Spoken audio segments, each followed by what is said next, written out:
Ma'am साहब जल्दी बाहर आइए। बिंदुबाई की आवाज़ सुनकर सरिता भागकर बाहर आई। उसने देखा गली में घूमने वाली पगली दरवाजे पर बेहोश पड़ी थी। लगता है रात को ठंड से मर गई, बिंदुबाई ने कहा। सरिता ने सकुचाते हुए उसके पास जाकर के देखा। उसकी सांस चल रही थी।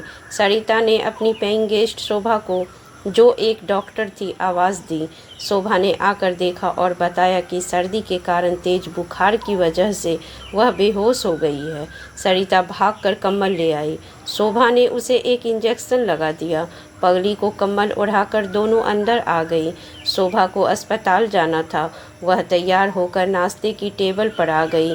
दोनों नाश्ता करते हुए पगली के बारे में ही बातें कर रही थी कि बिंदुबाई ने आकर बताया कि पगली को होश आ गया है और वह रो रही है। दोनों भागकर बाहर आई। सरिता ने बिंदुबाई से चाय नाश्ता लाने को कहा। नाश्ते की प्लेट देखते ही पगली के चेहरे पर चमक आ गई। वह ऐसे खा रही थी मानो बरसों की भूखी हो। खाते खाते वह उन दोनों की तरफ एक मूक पक्षी की तरह देख रही थी, जैसे आंसुओं से आभार प्रकट कर रही हो। अगले 2 दिन तक पगली वहीं बैठी रही। सरिता उसको दवा दे देती और वह आराम से खा पी लेती।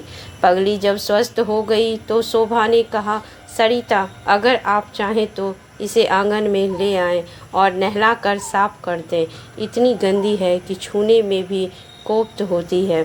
फिर बिंदुबाई की मदद से उसे नहलाकर उसके बाल धोकर नए कपड़े पहना दिए। पगली भी आराम से तैयार हो गई। बिंदुबाई ने उसके लंबे काले घने बालों में तेल लगाकर चोटी बांध दी। उसके इस सांवरे रूप को देखकर सरिता आश्चर्यचकित रह गई। 20-22 साल की सांवली तीखे नए नक्श वाली लड़की को देखकर वह सोचने पर मजबूर थी कि इसकी यह हालत कैसे हुई। सरिता ने उससे उसके बारे में जानना चाहा, पर शायद वह सुन बोल नहीं सकती थी, परंतु आंखें शुक्रिया अदा करती थी। अब पगली वहीं एक कोने में पड़ी रहती। एक दिन सरिता घर पर नहीं थी। बिंदुबाई ने उसे खाना दिया। खाना खाने के बाद वह बाहर निकल गई। बिंदुबाई ने सोचा घूम कर आ जाएगी। रात हो गई लेकिन पगली नहीं आई। सुबह शोभा नाइट ड्यूटी के बाद वापस आई तो उसने सरिता को बाहर बुलाया। बाहर का दृश्य देखकर सरिता की चीख निकल गई। पगली दरवाजे के पास पड़ी थी। अस्त व्यस्त कपड़े और बिखरे बालों ने सारी कहानी कह दी। उसके शरीर के साथ साथ उसकी आत्मा भी घायल हो चुकी थी। उसने एक लूटे हुए सौदागर की भांति नज़रें उठाई और कुछ इशारा करते हुए चीख कर रो पड़ी, जैसे एक मासूम चिड़िया को कई बाजों ने मिलकर नोच खाया हो। सरिता का हृदय घृणा से भर गया। जालिमों ने पगली को भी नहीं छोड़ा। शायद इसका संवरना ही इसका दुश्मन बन गया। गंदी थी तो कोई छूता भी नहीं था। वह स्वयं को कोसने लगी, क्यों संवारा मैंने इसको। शोभा और सरिता ने पगली का हाथ पकड़ा और अंदर ले आई। वह दर्द से कराह रही थी। उससे ठीक से चला भी नहीं जा रहा था। उन्होंने उसके हाथ मुंह धुलवाए। शोभा ने मरहम पट्टी करके साफ कपड़े पहना दिए। अब पगली बिल्कुल शांत एक कोने में बैठी रहती, सिर्फ आकाश को देखती रहती और रोती रहती। इसी बीच सरिता का भाई राकेश भी अपना तबादला करवा कर दिल्ली आ गया। राकेश बेंगलोर में एक सीनियर डॉक्टर था। एक हवाई दुर्घटना में माँ बाबूजी दोनों के देहांत हो जाने की वजह से सरिता अकेली रह गई थी, इसलिए राकेश भी यहीं आ गया। राकेश पगली को देखकर चौंक गया। जब सरिता ने सारी घटना बताई तो उसे बहुत दुख हुआ, पर फिर भी वह पगली को घर में रखने को तैयार नहीं था। शोभा और सरिता के आग्रह से वह मान गया। सरिता एमए कर रही थी।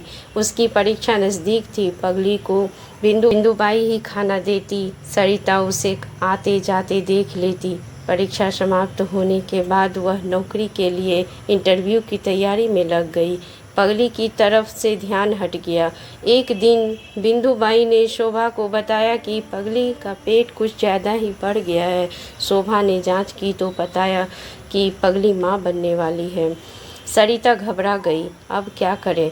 शोभा ने बताया कि अभी वक्त है, जब प्रसव का समय आएगा तो मैं अपने अस्पताल ले जाऊंगी।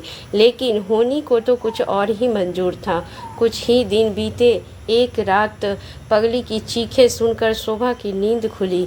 सरिता भी उठकर आ गई। शोभा ने बताया कि पगली समय से पहले ही बच्चे को जन्म दे सकती है। राकेश भी आवाज़ सुनकर आ गया। उसने गाड़ी निकाली। चलो इसे अस्पताल ले चलते हैं, राकेश ने कहा। परंतु शोभा ने मना कर दिया कि अब समय नहीं है। थोड़ी देर में पगली ने एक बच्ची को जन्म दिया। शोभा और राकेश बच्ची को लेकर अस्पताल चले गए। उधर उसी समय पगली ने दम तोड़ दिया। राकेश ने वापस आकर पगली का शव पुलिस को सौंप दिया। अब तो सरिता को दिन भर ऐसा लगता जैसे घर सूना हो गया है। उसका किसी काम में मन नहीं लगता था। उदास सरिता आंगन में बैठी बैठी पौधों की पत्तियां गिनती, अकेली बैठी उकताती झुंझलाती रहती। बेवजह बिंदुबाई को डांटती। वह समझ नहीं पा रही थी कि उसको क्या हो रहा है। कुछ दिन अस्पताल में रहने के बाद बच्ची स्वस्थ होकर घर आ गई। शोभा अपनी जिम्मेदारी पर उसे घर ले आई कि शायद कोई पहचान वाला ही उसे गोद ले ले। बच्ची बहुत ही सुंदर थी। हिरनी जैसी प्यारी आंखें, गोल चेहरा। सरिता खुद को रोक नहीं पाई। उसने झट से बच्ची को गोद में ले लिया। उसकी गोद में आते ही बच्ची ने सरिता को देखा जैसे पूछ रही हो मेरा क्या होगा। सरिता के आंखों से आंसू सारे बांध तोड़ कर बह निकले। हिचकियां लेती सरिता ने उसे सीने से लगा लिया। मैं तेरी माँ बनूंगी, यही सोचती वह कितनी देर तक उसी मुद्रा में खड़ी रही। शोभा और राकेश उसे निहार रहे थे। कोई नहीं जानता था कि उसने क्या फैसला ले लिया था। शोभा उसके लिए दूध ले आई। सरिता उसे दूध पिलाते हुए सतृष्ण नेत्रों से ऐसे निहार रही थी जैसे वह उसकी ही बेटी हो। उसकी आंखों से प्रेम का अथाह सागर दिखाई दे रहा था। दूध पीने के बाद बच्ची सरिता की गोद में ही सो गई। शोभा ने सरिता का चेहरा भांपते हुए कहा, इससे ज़्यादा ममता मत रखना। हमने 2-3 जगह बात की है, शायद कोई इसे गोद ले ले, इसका जीवन संवर जाए। सरिता चुप रही। रात को बच्ची को उसने अपने पास सुलाया और अपने फैसले पर गहराई से विचार किया। रात भर वह सोच विचार करती रही और सुबह उठकर उसने अपना फैसला सुना दिया।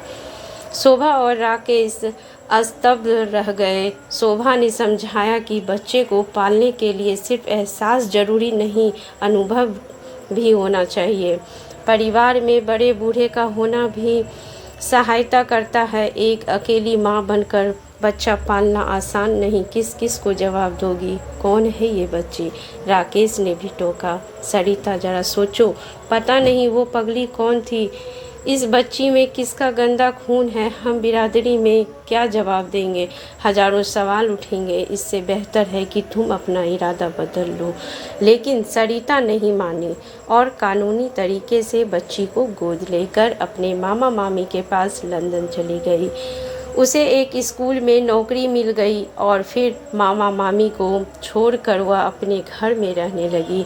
राकेश की शादी में भारत आई थी, पर लोगों की नज़रों में अपनी बच्ची के लिए तिरस्कार देखकर उसने फैसला किया कि अब वह भारत नहीं आएगी।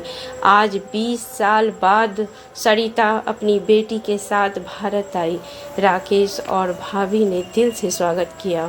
सरिता के साथ आई उसकी बेटी भारती। डॉक्टर भारती को देखकर सब हैरान थे। शोभा भी अपने पति और बच्चों के साथ सरिता से मिलने आई। शोभा ने देखा एक सुंदर मृगनयनी, गोरा रंग, सुनहरे भूरे बालों वाली लड़की सामने खड़ी है। सरिता ने मिलवाया। इनसे मिलो, यह है डॉक्टर भारती, मेरी बेटी। शोभा तो जैसे पलक झपकना ही भूल गई। एक टक निहारते हुए उसने भारती को गले लगा लिया। शोभा सरिता को गले लगाते हुए बोली, तुम्हारी तपस्या रंग लाई। बच्चा कोई अच्छा बुरा नहीं होता, यह सब संस्कार और परवरिश का असर होता है। तुमने साबित कर दिया कि तुम सही थी, हम गलत।